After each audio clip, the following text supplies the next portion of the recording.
Hello,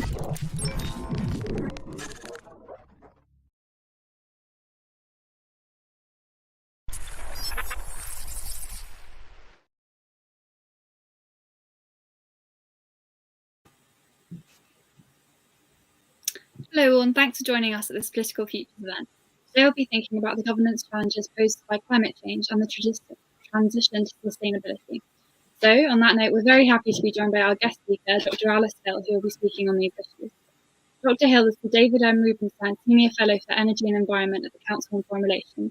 She has extensive experience in environmental policy and governance, having previously served as a Special Assistant to President Barack Obama and Senior Director for Resilience Policy on the National Security Council. Dr. Hill, thank you so much for joining us. The floor is yours. Oh, thank you so much for having me. I'm really delighted to have a chance to speak with each of you today. I am not a scientist, and my route to the issue of climate change was admittedly circuitous. I got my start in law, first as a criminal prosecutor in California, and then as a judge in Los Angeles. In 2009, I joined the Department of Homeland Security, which is the third largest agency in the US federal government. Shortly after the election of Barack Obama as our president, in November 2008, my phone rang. On the other end was Janet Napolitano, a friend from law school, and she was asking, "How would you like to come to Washington?" That moment yielded one of the most important pieces of career advice I can share. Be nice to those you sit next to in school. President Obama had recruited Napolitano to become secretary of DHS, the Department of Homeland Security. It is just behind the Department of Defense and Veterans Affairs in size, over 200,000 employees. DHS was born out of the terrorist attacks of September 11th.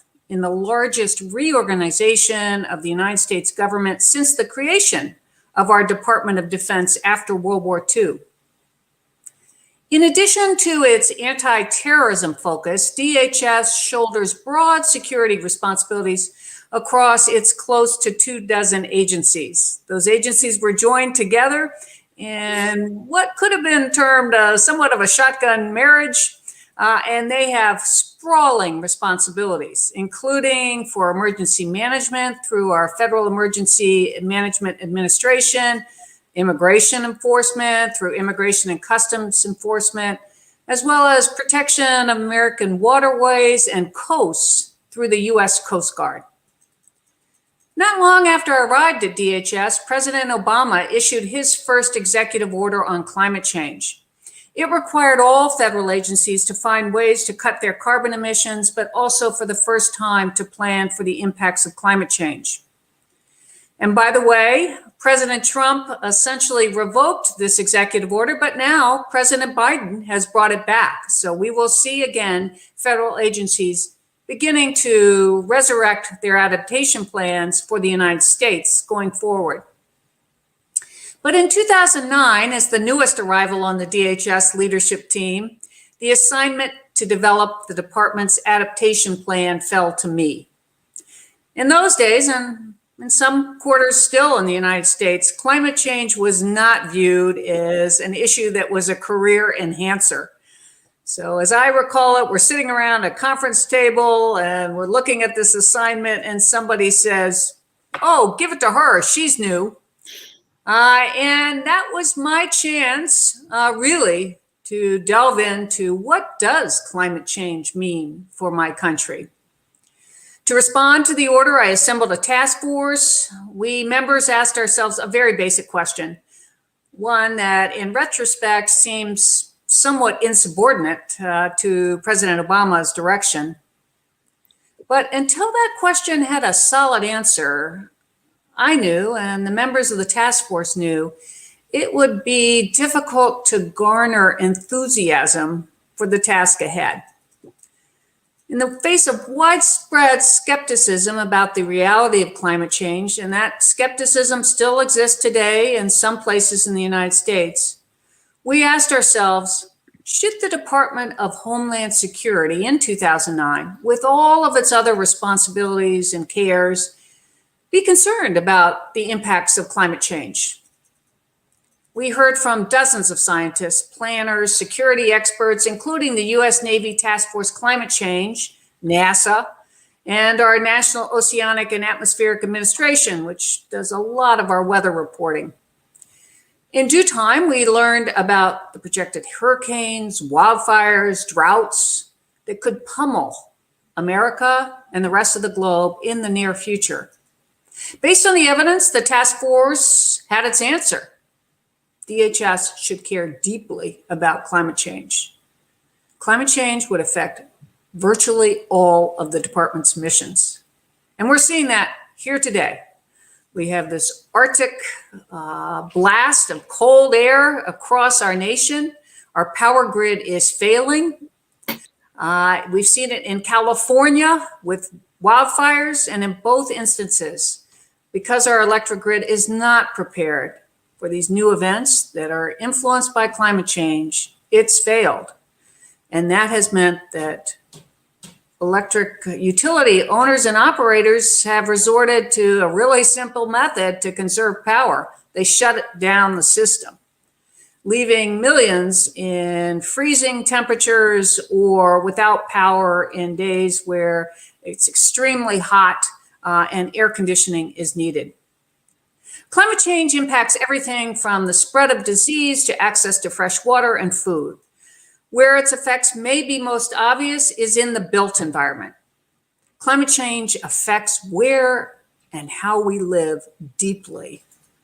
I remember when the DHS Task Force on Climate Change first stood up, the Coast Guard expressed skepticism about why they needed to worry about what seemed like a distant problem, something for 2100.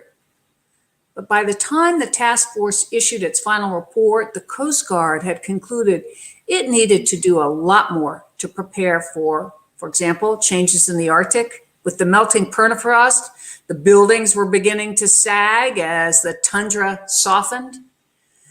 They also needed increased search and rescue capabilities as the sea opened in the Arctic. They needed to be prepared for the navigational challenges. They also needed to be prepared for sea level rise, which would deeply affect the ports that they operated out of along our two coasts in the United States. Each of us on the task force had what I call a collective aha moment. Not dissimilar, in my experience, to what judges and juries experience after they've had a chance to examine the evidence and reach a verdict. Our aha moment was that climate change would bring lasting, unprecedented change. The laws of physics dictate that higher levels of carbon in the atmosphere trap more of the sun's heat, thus causing planetary temperatures to rise. Indeed, the Earth has warmed already more than 1 degree Celsius over the last century. According to the U.S. National Oceanic and Atmospheric Administration's, temperatures could climb as much as 5.4 degrees Celsius more by 2100 if greenhouse gas emissions are not dramatically reduced. This means that the rate of climate change greatly exceeds anything seen in millions of years of geological history.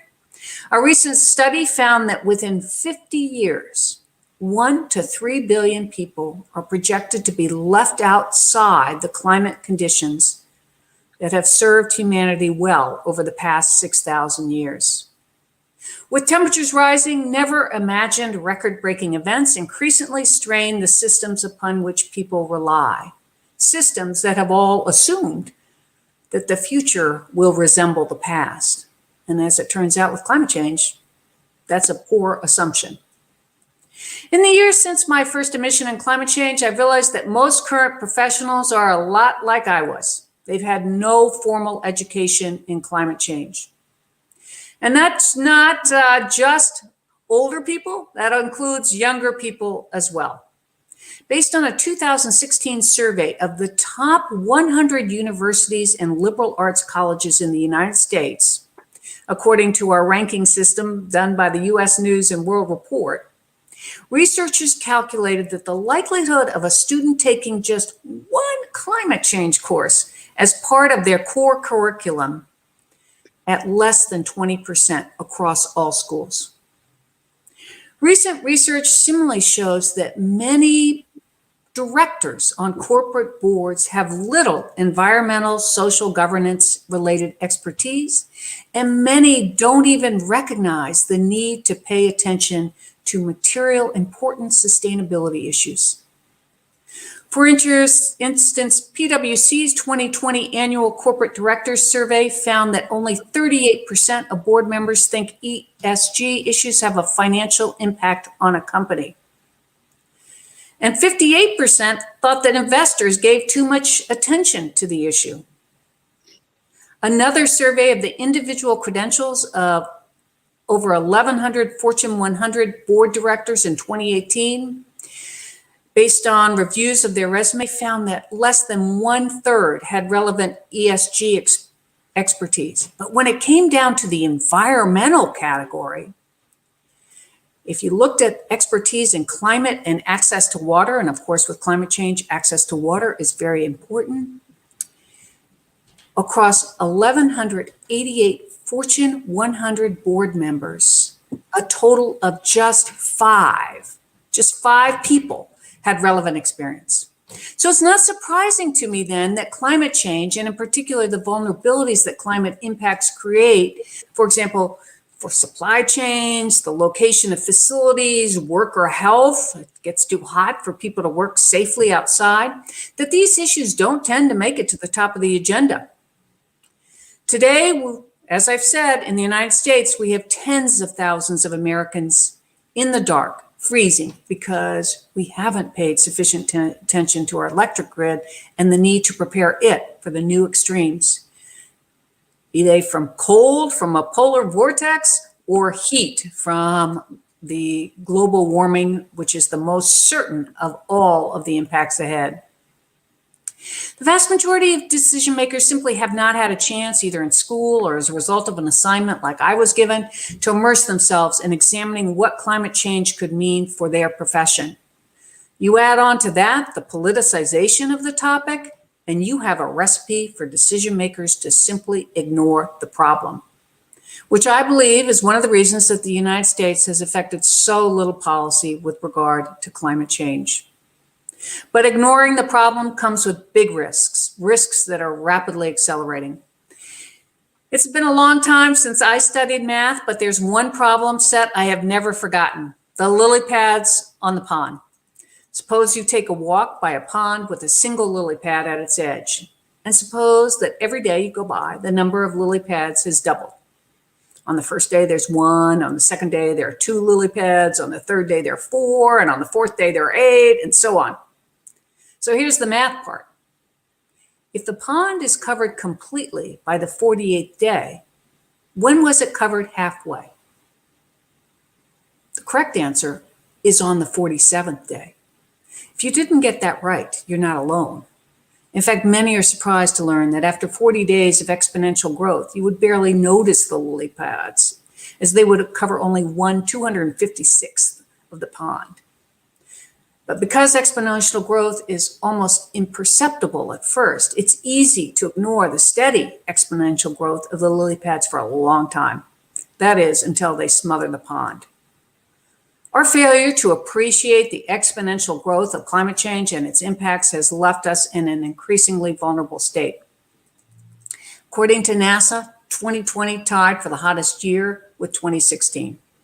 18 of the 19 hottest years since 1800 have been recorded in the past 2 decades, a development which has contributed to more extreme weather events, including heat waves and catastrophic cyclones. In addition to the first global pandemic in a century, which, by the way, may have a climate connection, 2020 brought us a record-breaking storm season in the Atlantic. We had so many named storms, we had to turn to the Greek alphabet for names. A new word, gigafire, for when more than 1 million acres of land burn, entered our vocabulary. The strongest cyclone ever to make landfall, Cyclone Goni, which smashed into the Philippines with sustained speeds of 195 miles per hour. as well as we experienced probably the highest temperatures ever recorded in the Arctic, 100.4 degrees Fahrenheit, and probably the highest recorded temperature on Earth, 130 degrees Fahrenheit, in the very aptly named Death Valley in California. But unfortunately, we know these won't be the last extremes we see. After virtually every extreme occurrence, be it a wildfire, a hurricane, or a drought, or the entry of the polar vortex and the extreme cold we're experiencing, the media will quote a long-term resident saying something to the effect, "You know, I've lived here all my life and I've never experienced anything like it." But worsening hazards are exactly what a changing climate brings. The next worst event will exceed the last worst event, and so on and so on. Science can now tell us, which it couldn't when I started working on these issues in 2009, that particular events are worsened by climate change. As it turns out, almost all the record-breaking events are influenced by warming temperatures from climate change. The planet has enjoyed a relatively steady climate for close to 10,000 years, with global temperatures and sea level rise remaining stable. And in the last 6,000 years, human civilization has flourished. The assumption that the Earth's climate will continue to remain stationary has traditionally guided every decision about how and where humans live. But that assumption is no longer valid. To withstand future climate change impacts, communities, nations, and individuals cannot rely on the past as the safe guide for the future, as they have done for thousands of years. Instead, we must imagine the unknown. To prepare for accelerating extremes, communities must consider the future risk of climate change as they make decisions about how and where people should develop and where they should locate. Because all our decisions and systems, infrastructure, financial, health, national security have been based on the assumption of a stable climate, we see time and time again businesses, governments, and communities caught unprepared. They seem to be surprised by what the climate scientists have been telling us will occur. So that's the most important thing I can leave you with. If all of us could internalize the fact that today's 1 in 100 year record-breaking flood or Arctic cold temperatures could be a 1 in 10 year event if we study the science in the not too distant future, and that the 1 in 1,000 year flood will be the 1 in 100 year flood soon, we would make different choices. The news about climate change today is not that it's happening, but that it's happening quickly. This is an all hands on deck problem. We need everyone finding ways to cut harmful greenhouse gas emissions. There is no better resilient strategy for avoiding the very worst of heating. So I don't want anyone to come away with the impression that I am not deeply dedicated to and recognize the importance of cutting emissions. But we also have to work on the other side of the climate change coin, and that is we need to prepare for the further impacts we will suffer for the foreseeable future. My hope is that as you learn more about climate change and how it may affect your work in the future, you become even more deeply involved in finding solutions for all of us. The past is no longer a safe guide for the future, even when it comes to environmental conditions. And the question then for all of us is, what are we going to do about it? I'm really looking forward to having a chance to speak with you today, hear for your questions, learn from you, and it's really an honor and a pleasure to spend this time with you. So let's begin the discussion. Thank you. Thank you so much for that. That was really interesting. So my first question for you is, your recent book spoke a lot about the idea of resilience in the face of climate change. And I was just wondering if you could expand a tiny bit on what that might look like for someone reading your book and looking to take that concept sort of and live it in their day-to-day lives. Well, when we wrote our book, and I wrote it with an economist who is now part of the Biden administration, Leonardo Martinez Diaz, we recognized that in our work in the Obama administration, he had been a part of the Obama climate team, as I was, there just wasn't an understanding how climate change would affect all systems. So we divided up our work looking at the different systems. So let's say you're an engineer or an architect or a land use planner, or you're going to be in politics helping make policy about how people locate, what communities are supported for development work. You need to know about climate change because, as I've just talked about, the decisions about how close we live to the coasts, whether we are allowing people to build homes in areas that we know will be flooded much more frequently, how we're dealing with issues of extreme heat, as we saw in, say, 2003 in Europe, where tens of thousands of people died because the continent was not prepared for that kind of heat. So what kind of plans do we need to put in place? Another area that we examined were the markets. And you've had some excellent work by the Bank of England on this issue. I hope that in the near future there will be regulation requiring in the United States greater disclosure. And there are two challenges for the corporate world when it comes to climate change. The first is their assets and whether those assets will be devalued by the transition to a cleaner environment and cleaner energy. And so some of those companies will be losers. And what does that mean for investors and others as those costs are imported and understood in the market? But the second area that needs a great deal of focus is on the impact side. So as we've just discussed, those impacts affect the access to power. It can be cascading. As a result, we're seeing in Texas right now, once the power was lost, wastewater treatment failed. So people don't have access to running water. And the water they may have access to may have been fouled because it's not properly treated. We're seeing transportation systems go down because we can't transport the fuel to get that to the homes that need to be heated. So we're seeing just cascading failures, and we need to understand that.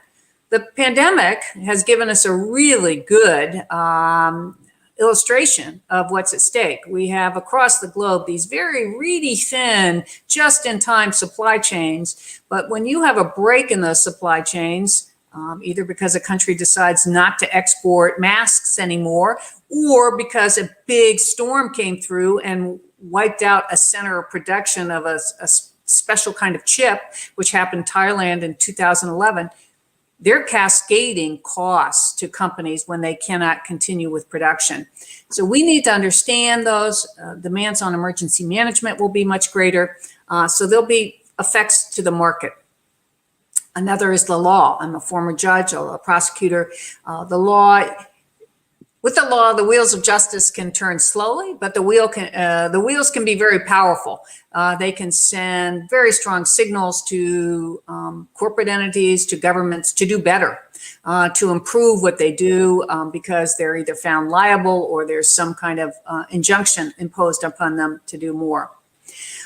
We also looked at the healthcare system, a variety of areas that are highly vulnerable to climate change, both from the spread of disease, and some believe that the pandemic may have been caused in part by climate change as people move closer to areas and interact more with wild animals as they change where they live in response to climate change. That's also population pressures. But we need to understand what are the changes to the vectors of disease, mosquitoes. And so in the United States, we have these new diseases, chikungunya, where West Nile is much more prevalent. Tick-borne diseases are becoming more prevalent.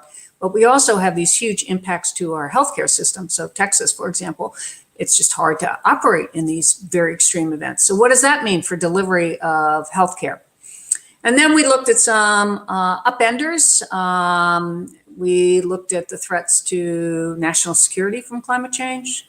We looked at the deep increasing inequalities that are coming from climate change, and we flag that all of these need very close attention as we make policy going forward. And the point of the book was that no matter what field you're in, climate is going to have an impact. So the more you know about it and the more you understand about it, the better you'll be at whatever profession, job, whatever you choose to do with your future. That makes sense. And I found it really interesting what you're saying about people not being educated enough at school, because I certainly haven't had any formal education about climate change and climate justice. Well, that's, this is concluded. I think great people that might be on the skeptical side. Well, I've talked to thousands of people now, and it's a highly polarized issue. It doesn't, interestingly, that just fascinating statistics in the United States. Now most Americans recognize that climate change is happening. But once you start asking them, will it affect them? You can call it availability bias, a cognitive bias kicks in. It could be the optimism bias. But they begin to say, well, yes, we think climate change is happening. And then you ask, so that's about 70%. Then you ask, is it going to happen in your community or in your state? That's about, maybe 60%. Is it going to happen to your family? That's about 50%. And then you get down, is it going to happen to you? Well, that's about 40%. So it's this assumption, we have this optimism bias that it's not going to happen to us, that it's going to happen to somebody else. So I think that is at play. And then some other fascinating research has shown that we have a deep political divide in the United States right now. No secret about that after the events of January 6th. One of the deepest places where climate skepticism resides is among older white male Republicans who may have very high degrees of education, but they just don't believe the climate scientists and the climate science. Now, if they're older, probably they had no formal education in climate change, because really it wasn't until the 70s or probably the 80s that really climate was offered in any kind of serious way. So we just have this lag now, and I think we're still graduating graduates who don't understand, but it's going to affect everything. And unfortunately, climate change is somewhat nuanced. We're seeing this play out with the polar vortex. Is it climate influenced? Is it not? What is the level of influence of climate? Can we expect it more frequently? Is it a rare event? Those are all issues that need to be researched and studied, but that shows how nuanced it is in terms of our understanding. Unfortunately, we're understanding as these events already are occurring. So we need to really up our game in modeling, climate modeling, and as well as catastrophic risk modeling to better understand what's at stake. And speaking of sort of risk planning and assessment, you might not have seen, but Bill Gates has been recently interviewed, and he mentioned that essentially that the climate change will be like the disaster of the pandemic, but on a much larger scale, and that how governments have responded to this crisis is going to be really nothing in comparison to how they will eventually respond to that crisis. And I was just wondering how you think, in your experience, the sort of the planning and the theories and the science, how you can translate that into policy, and how you can sort of write at the top levels, so not just ordinary people, but in government, and how that's played out and how you found it. Well, I do think that climate's going to bring a lot more than the pandemic. And I just finished another book that will come out in the spring called The Fight for Climate After COVID-19, which looks at our collective experience with this disease and takes lessons learned. But I wholly concur with Bill Gates' conclusion that this is not the kind of systemic destruction that we will see caused by climate impacts. So as I look forward, I think it's one of the great challenges of working on this side, the adaptation side, basically there are two sides of climate change. There's a cutting of emissions side, which is aimed at cutting emissions so we don't have really horrendous, unbelievable heating.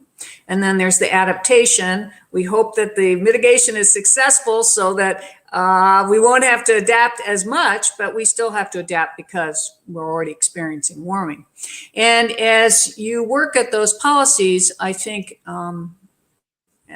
it's probably as tough as it is to mitigate emissions, those policies can be implemented at the government, very high government level. So at the national level, you can drive a lot through a carbon tax or some other tariff trading system, a carbon club, where all these countries come together to agree that they're going to operate to cut carbon. We haven't achieved that, but it's at least seems within the realm of the doable. Adaptation is harder because the impacts come in at the local level. The decision makers are often local leaders who may not have any training in climate change. So for national policy in that scape, there's obviously a role for local policy, but for the national policy, in the case of the United States, the federal government needs to offer some carrots and sticks to encourage better behavior and to withhold funding if communities decide, which unfortunately we have many in the United States who've decided, well, we like all those property taxes we get if we allow people to build right up next to the ocean because they like to have a beautiful ocean view, and they put these really expensive homes there, and we get a high property tax, and that's in our interest. But then, of course, the big storm comes, and in our case, the United States, the federal government often comes in to bail those communities out. That's a bad cycle that is prevalent right now, and one that we need to fix. So there's huge policy levers available to have better consideration of adaptation going forward.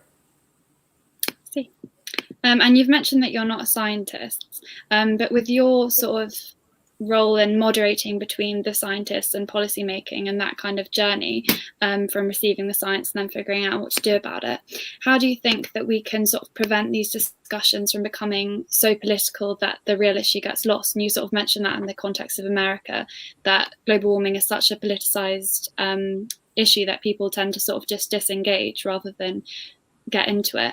How do you think that we can sort of achieve the right balance in just making sure the science gets across and people are led by the science rather than the politics? Or do you think there needs to be a blend? Well, I think the first thing is that each of us should be talking about climate change a lot. At least in the United States, in our polling, most people don't talk about climate change, and that hurts us because it's just not at the forefront, and we're not having people learn as much about it.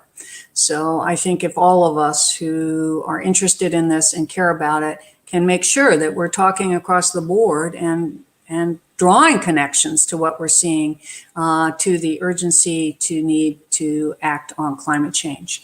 Of course, I'll have to tell a funny story about myself because I am so passionate about climate change now that I've seen what I've seen.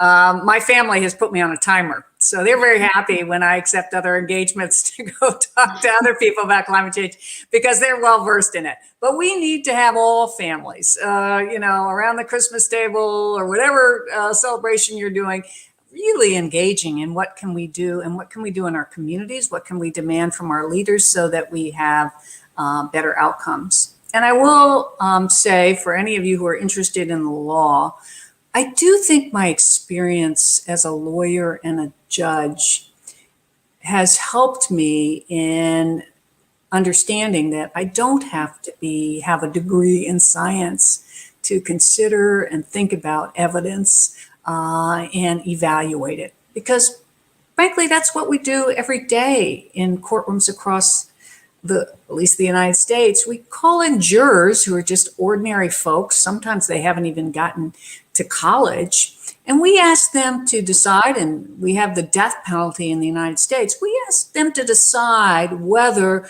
a person should live or die based on scientific evidence. Now, those jurors are not scientists, but they're presented evidence that is based on science, whatever the forensic evidence can be, and we expect them to base their decision on that. And I think we can do the same here with climate change. I don't think all of us need to be climate scientists to make progress in this area.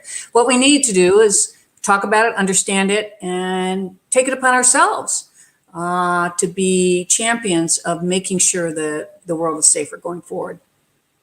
That's a really interesting analogy. I hadn't really thought about it like that, but it does make a lot of sense.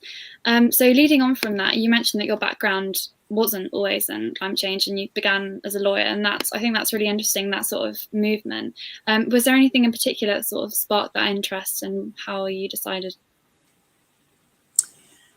Well, we're told, it'd be interesting. I don't know culturally whether in the UK students are told follow your passion, but that's kind of a thing that young people are told all the time.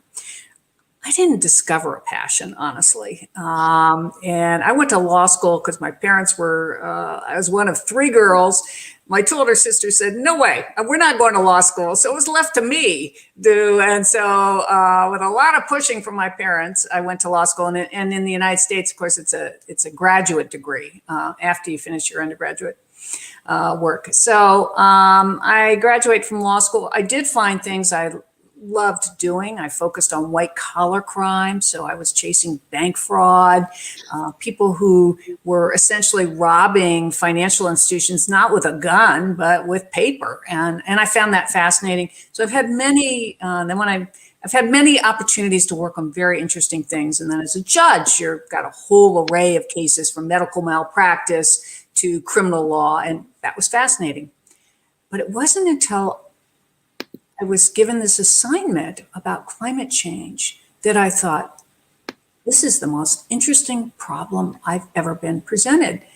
And the reason for that is that in many of these other areas, people already had the answers. I can remember being a judge and saying, well, we could resolve the case this way. And then the lawyers would say, oh, no, judge, we cannot resolve the case that way because the law says this. We've already tried it. It does not work. We never hear that on climate change. Everything is new. It requires innovation. It requires creativity. It requires stepping back and thinking deeply. And for me, that was really exciting. And it sparked, for the first time, a real passion for a subject, so that when I'm working on climate change, it doesn't feel like work. This is just so interesting, and it's evolving so quickly, and it's just a changing horizon at all times. And for someone like me, that is very compelling. So it was really happenstance.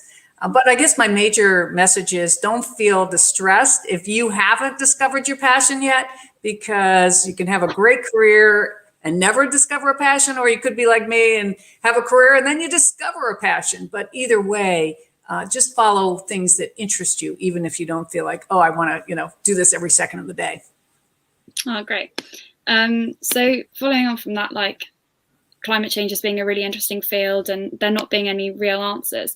One of the major debates that I think still really looking for the answer for is how there can be found a common ground between sort of like either really progressive, like sweeping policies that sort of really cut down on the emission side, which you sort of focus on the 2 halves of the climate change, and more sort of like moderate figures who might favour institutional, slower changes. Where do you think we can find that common ground between those two? Well, I appreciate the desire for transformational change, because this crisis is so dire, and I appreciate the need for that. But in my life experience, I don't think we can wait for the transformational change. I mean, if you look at abolition of slavery or some of these really big issues, we can't pinpoint exactly when that will occur. But we can, in the meantime, can hope for transformational change, that everyone recognizes this is a really big issue and we need to go green immediately and we need to do all these other things. We can hope and advocate for that. But in the meantime, we need to also be busy on what's in front of us. And when I thought through, as I listened to people advocating for transformational change, which I would love to see, but you can't be guaranteed that will occur. And of course, we still have climate change happening. I remembered some advice I gave to a young lawyer. I was the supervisor of our white collar unit, our fraud unit in the federal prosecutor's office in Los Angeles. And this young prosecutor came to me and he said, "Oh my God, there's just all this paper and all this information. And I don't even know where to start." And like Gandhi's advice, the walk of 1,000 steps or whatever, the long walk starts with the first step. It's like, well, what you need to do here is you need to pick an area and you need to get started on that and make progress there. And then in my life experience, it typically builds on. And I think we need to be doing that. We can't just sort of put all our eggs in the basket, in my opinion, for transformational change. Because if that doesn't occur, we're going to be very ill prepared and not have succeeded in these more modest ways of achieving change. So for everyone, I think we need to find ways to improve the conditions now, even as we advocate for the need for very rapid action at a much broader scale. I agree. And in the way that individuals can help, so sort of putting institutional changes aside for a second, what do you think are the best ways that people can help the climate just in their daily lives? What can they actually do? Well, as I said, I think they can talk about it. I think they can actually start looking at their own actions. Now, I don't want to suggest that any individual's actions will have a material difference on the outcome of emissions. It's a much larger problem than that one person flies a lot or has a car or eats a lot of meat. But each of us can make decisions that can inspire others to reduce the level of emissions in their lives and follow better practices. And through collective action, we can build political support for greater policy that will drive at a much more rapid rate these kinds of choices. But we need to, I always think it's good to start at home and look at what one does oneself. And then I think that becoming very familiar with climate change and making sure that whatever profession you're in, climate change is considered in the decision-making process would be a very important change in our landscape right now. That's simply not occurring.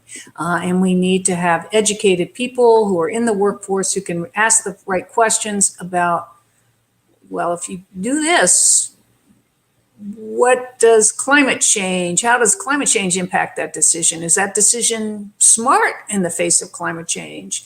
Does it contribute to greater emissions? All of those questions need to be asked and considered as we move forward. Great, thank you. And I'm just also interested to hear what you think about sort of technology and where we should put the money, so to speak, about what will help the best. So what do you think would be more sufficient in keeping what we already have or investing lots of money in, say, renewable energy? Or do you think we should sort of entirely redeploy our existing tools and essentially wait for the new technology that will sort of not solve everything, but that we need something more than what we already have, like solar panels or wind panels? Well, I think technology is going to be a part of this. I do think we need to continue to search for technological answers.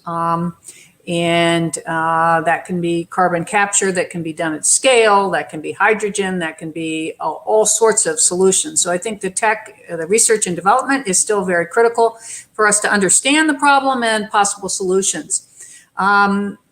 With that said, I think that we also need to be aware that if we don't make more progress on climate change, we will increasingly face pressure for geoengineering, or what now is being called climate intervention, on a scale that is, to me, kind of scary, because if if we can't figure out how to deal with our emissions to the extent that we have to go and try to alter the atmosphere intentionally, we could have some backfires there too. Mistakes that didn't, or events that didn't go the way we anticipated. But we need to at least expect that geoengineering will be much more discussed going forward, and understand what that means. And so I think that means that everyone needs to pay attention to it.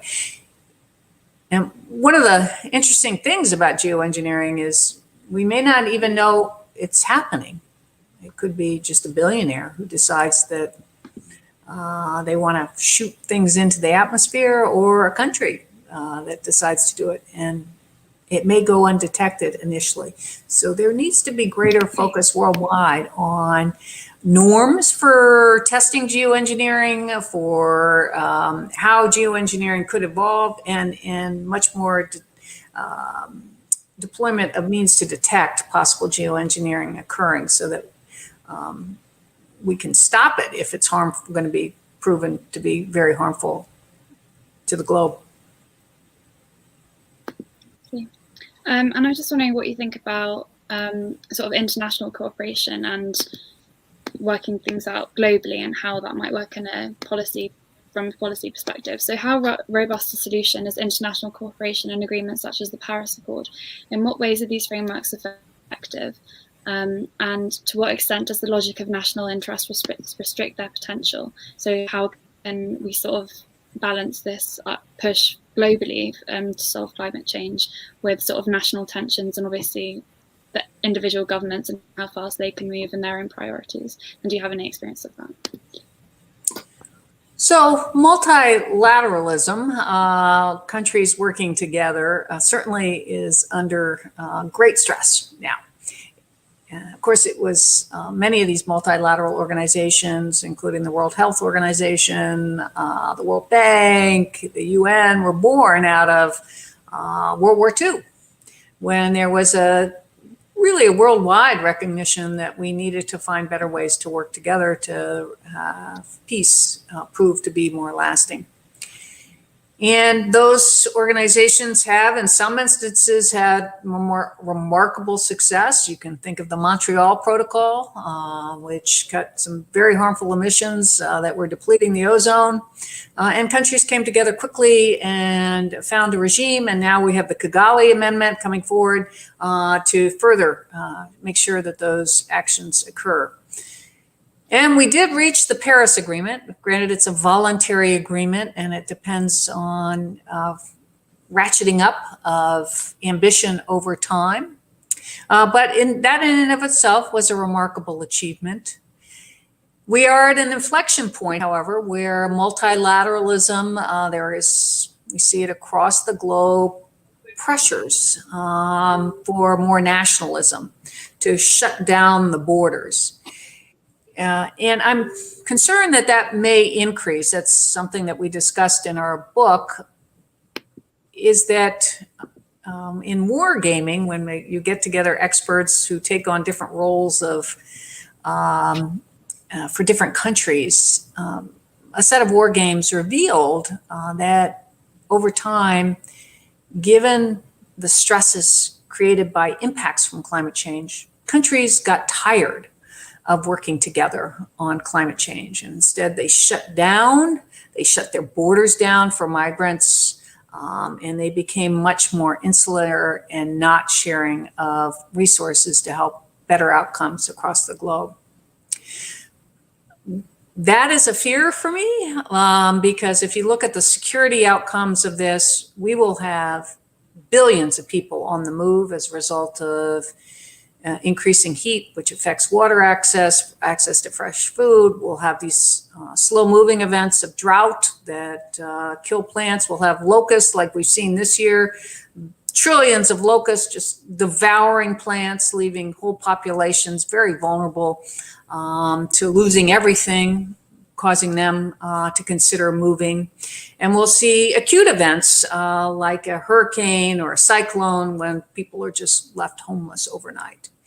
And as we see more people on the move, that will cause greater instability among nations, because first the people move internally, then internally they're displaced. That puts great pressure on the local communities that are receiving overnight, tens of thousands of people. Suddenly the schools are more crowded. There's no food, there's no housing, and so there's tensions there. And then as some attempt to cross borders, highly destabilizing. And it's also destabilizing if the governments cannot respond to these in events in adequate ways. That's when you see corrupt individuals, bad actors attempt to expand their influence, be it cartels. And we saw this in the pandemic. The cartels, Chapo's daughters started handing out boxes of hand sanitizer and other supplies during the pandemic. We saw Boko Haram recruiting during the pandemic. We saw in Italy a mayor lamenting that the mafia was using this moment to engender goodwill with local residents. So as that occurs, we'll see more of these bad actors move in, take advantage, and that will be could be highly destabilizing to global security overall. So it's a real challenge. We need to find ways to work together because if we don't, I think it will cause even more tension in the future. Definitely, yeah. And we've sort of hinted at this already, that there have been a few changes since the release of your book. And I was just wondering if you could think of anything that you might change, or if there's been any new developments that you hadn't foreseen or you weren't expecting or have been interesting, and just sort of generally if you're hopeful about looking forward and sort of where you're at now in regards to when you wrote the book.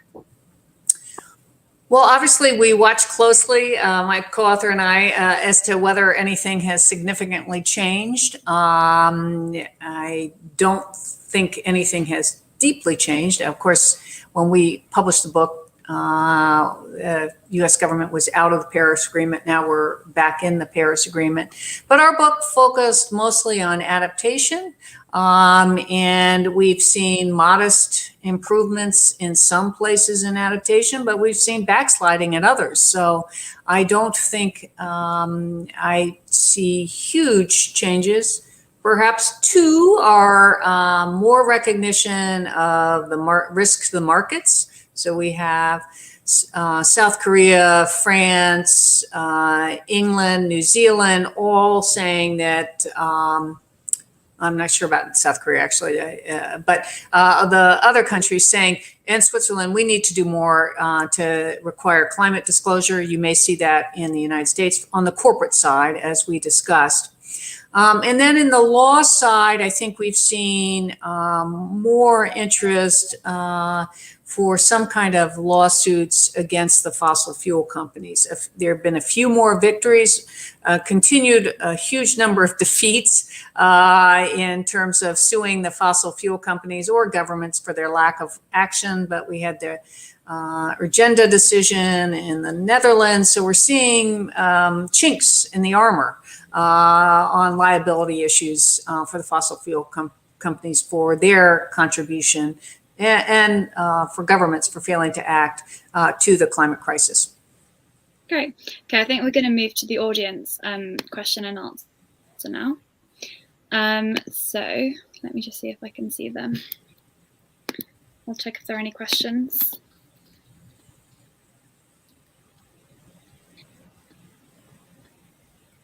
So what policy options do coastal and island areas have? Well, I think they face a very big one. Typically, the reaction is, in my experience, for coastal residents to say, we want a seawall. We just want to build a wall to keep the water out. And that's one big choice. Natural solutions are typically cheaper. They can help retain beaches and make sure that there's less erosion, that biodiversity remains, and that storms have less impact because those salt marshes, the mangroves absorb some of that storm strength. The other thing is they're going to have to begin to talk about managed retreat. Those two words are now dirty words in the United States in some communities, but really the land will disappear. So what are you going to do? How are you going to move your infrastructure back if you've got wastewater treatment plants right next to the water's edge, which you typically do, or power plants that are right next to water's edge? How do you move back your infrastructure you're building from those coastlines that will slip into the ocean over time? And the bigger storms will also have very negative impacts on those investments. So far in the United States, we've had a lot of hostility to the discussion of managed retreat in some communities because you're talking about property values taking a steep decline, about loss of a way of life, something they've loved, they've shared with their children. So people do not welcome typically these discussions. In our book, we suggest we need a Department of Relocation, which can start helping communities that need to retreat, as well as the communities that will receive the migrants who are displaced by these issues. We're just at the beginning on really finding solutions on climate change. I predict several decades ahead, this will be a much more common discussion. It may not be called managed retreat, but there'll be a lot more planning about what to do if the cliff just slides into the water. Okay, let's see if there are any more. How much potential does reforestation have, and are there any promising carbon capture options? Reforestation has a lot of potential, but it also takes up a lot of land mass. So I'm not an expert in this area, but I think that with many of the decisions about going to cleaner energy, we need to think about what could be negative feedback loops. And we see this, for example, with the choices on nuclear plants. Right now, in a lot of countries, there's pressure to extend the license for a nuclear plant. But these nuclear plants were built in the 1970s, typically. They're very old, and no one thought about climate change when they were built. They're often at water's edge because you need the cooling waters from adjacent water. And so they're highly vulnerable to climate impacts. That isn't a common discussion yet. And when we discuss about how to expand nuclear power to transition to clean energy. Similarly, we're seeing with solar, with the wildfires, solar doesn't perform as well as we would hope, simply because the soot and the cloud, just dirty cloud, prevent the sun from hitting the panels, and that has meant dramatic reductions in the power generated both in Australia and California during the wildfire seasons. So one of my important messages is we need to have both the mitigation and adaptation communities work together so that they can avoid instances where they're making choices that could be harmful to the long-term picture. So you'll see a lot of emphasis on LEED certified, very green buildings, but they're building in floodplains. Those buildings, or you'll see also very green buildings built in areas that are destined to burn. That's not a very sustainable approach. It's not good for emissions. So we need to think through how we're going to incorporate consideration of climate impacts in our work to continue to cut emissions. And that would go for deforestation. I'm not an expert, but I think there are similar issues there as well, and forestation. Okay. Thank you. So finally, how much insight can the effects of localized climate changes in history provide in responding to today's situation? For exadification in Central Asia during later Roman Empire period? I'm not, well, I think that we can learn from history, obviously, and one of the areas where I think we have a great ability to do better is from indigenous people. we're seeing that in the United States as well as in Australia. The indigenous people have lived with fire and some of these conditions for many years. And so we should understand how they treated these threats and learn from them how to live with the threats in a more productive manner. So I think that has to be a part of our consideration.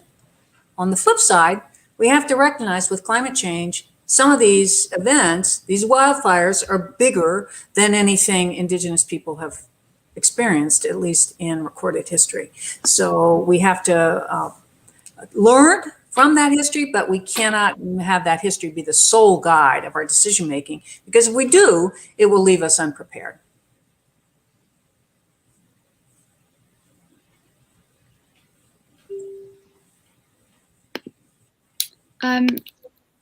Sorry, my connection just kept just like that.